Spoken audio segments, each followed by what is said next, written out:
Hi friends, चहा प्यायचं सुरू आहे इकडं. ह्याला लाज वाटायला लागले, त्याला तर लय वाटते.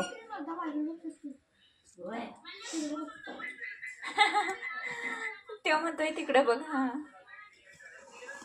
काही नाही, मुलं चहा प्यायला लागल्यात. माझे नाही आहेत सगळी, नाहीतर म्हणजे सगळी माझे. त्यातलं एक तेवढं माझं आहे, बाकीची 3 ना सगळ्यांच्या शेजाऱ्यांचे म्हणजे शेजाऱ्यांचे नाही, जरा लांबचे आहेत.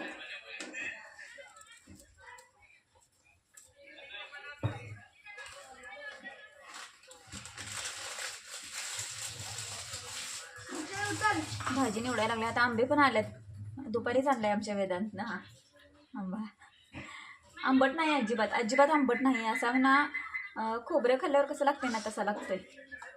काय उकळायला लागलंय रे? हा, डाळी चमटे. स्वयंपाक सुरू आहे.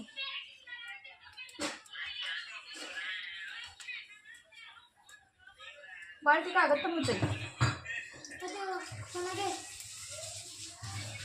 घे. समय घे. भाजी निवडा लागा रे.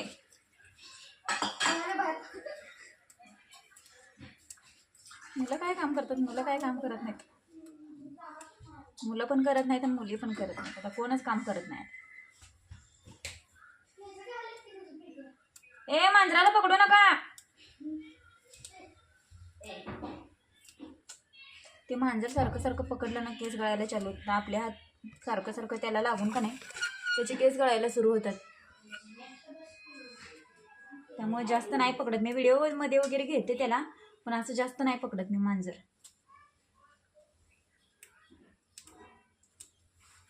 मेथीची भाजी बनवणार आहे मी आज. स्वस्त झाली मेथीची भाजी आमच्या इकडं. काल शुक्रवारच्या बाजारला ना 10 रुपयाला 2 पेंड्या अशी होती. एक होती पहिल्यांदा 15 रुपयाला एक, नंतर 10ला, नंतर 10ला 2.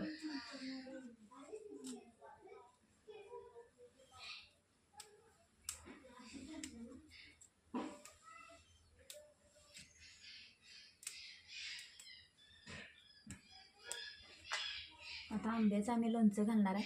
हे फक्त असं म्हणजे आपलं घरात खायला बरं वाटतंय. खरं आंब्याचं लोणचं म्हणजे आंबट आंबे असतात ना एकदम जास्त, आणि छोटे आंबे असतात ना, त्याचंच छान लागतंय. ह्याचं काही छान लागत नाही. हे असं खाण्यासाठी चांगला आहे. कच्चा आंबाच खायला चांगला आहे, पिकल्यावर पण हा आंबा चांगला लागत नाही. हा आंबा चांगला लागत नाही, पिकल्यावर काही वेगळाच लागतोय आणि सपक लागतोय, आंबट पण नाही. आमच्या इकडे ना असं खूप झाडे आहेत आंब्याची. उन्हाळ्यात आंबे आम्ही भरपूर खातोय.